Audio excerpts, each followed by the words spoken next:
নমস্কার বন্ধুরা, ভাতের সাথে চিকেনের ভিন্ন স্বাদের কিছু খেতে ইচ্ছা করলে আমার আজকের রেসিপি গন্ধরাজ চিকেন অনায়াসেই বাড়িতে বানিয়ে ফেলতে পারবেন। তাহলে আসুন দেরি না করে সম্পূর্ণ রেসিপির প্রস্তুত প্রণালী দেখে নেওয়া যাক আমার আজকের এই ভিডিওটিতে। এই গন্ধরাজ চিকেন বানানোর জন্য প্রথমেই একটা বাটিতে নিয়ে নিলাম 100 গ্রাম টক দই, 40 মিলি মতো পেঁয়াজের রস, পরিমাণ মতো নুন, হাফ চামচ গোলমরিচ গুঁড়ো, 2 টেবিল চামচ গন্ধরাজ লেবুর রস এবং এরকম চামচের 1 চামচ করে রসুন, আদা ও কাঁচা লঙ্কা বাটা।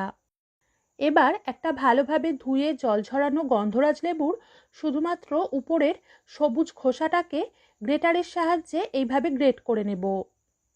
এই সময় খেয়াল রাখতে হবে সবুজ খোসার পিছনে থাকা সাদা অংশটা যেন কোনোভাবেই গ্রেট না হয়ে যায়, কারণ সাদা অংশটা একটু তেতো হয়। তাই একটু সাবধানে গ্রেট করে এই লেবুর খোসার শুধুমাত্র সবুজ অংশটুকুকেই নিতে হবে। এবার এতে এরকম চামচেরই 1 চামচ গ্রেট করে রাখা গন্ধরাজ লেবুর সবুজ খোসা বা জেস্ট, 1 চামচ কাঁচা সর্ষের তেল আর টেস্টটাকে ব্যালেন্স করার জন্য হাফ চামচ চিনি দিয়ে সব উপকরণ মিশিয়ে দইটাকে ভালোভাবে ফেটিয়ে নেব, যাতে এর মধ্যে কোনো গুটলি বা দলা না থাকে। এখানে একটা কথা বলে রাখি, গোলমরিচ গুঁড়োর পরিমাণ যেন বেশি দিয়ে দেবেন না, তাহলে রেসিপিটা ঠান্ডা হওয়ার সাথে সাথেই ঝালটা একটু বেশি লাগতে থাকবে।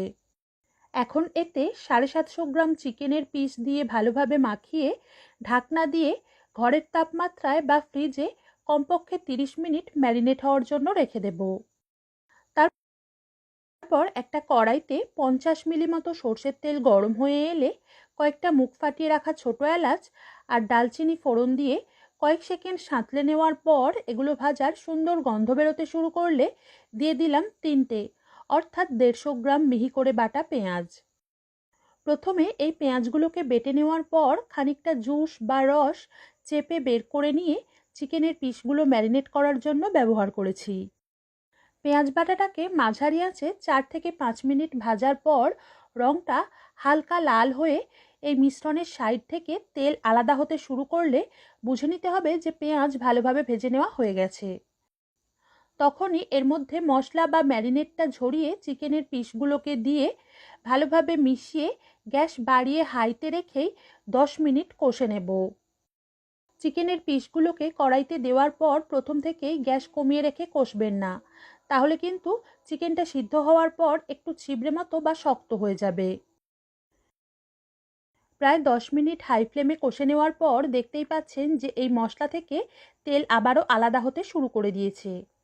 এখন এর মধ্যে চিকেনের পিসগুলো ম্যারিনেট করার বাকি মশলা এবং ওই পাত্রটাকে খানিকটা গরম জল দিয়ে ধুয়ে সেই গরম জল মিশিয়ে এটাকে ঢাকনা দিয়ে গ্যাস মিডিয়ামে বা মাঝারিতে রেখে আরও 10 থেকে 15 মিনিট অর্থাৎ চিকেনের পিসগুলো পুরোপুরি সিদ্ধ হয়ে আসা পর্যন্ত ফুটতে দেব।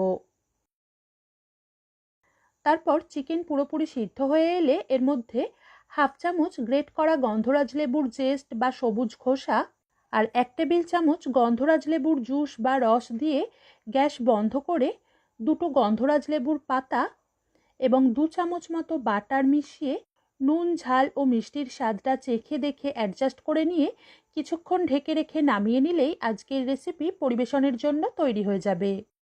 তবে গন্ধরাজ লেবুর পাতা যদি না পান, এটা যে দিতেই হবে এমন কোনো কথা নেই।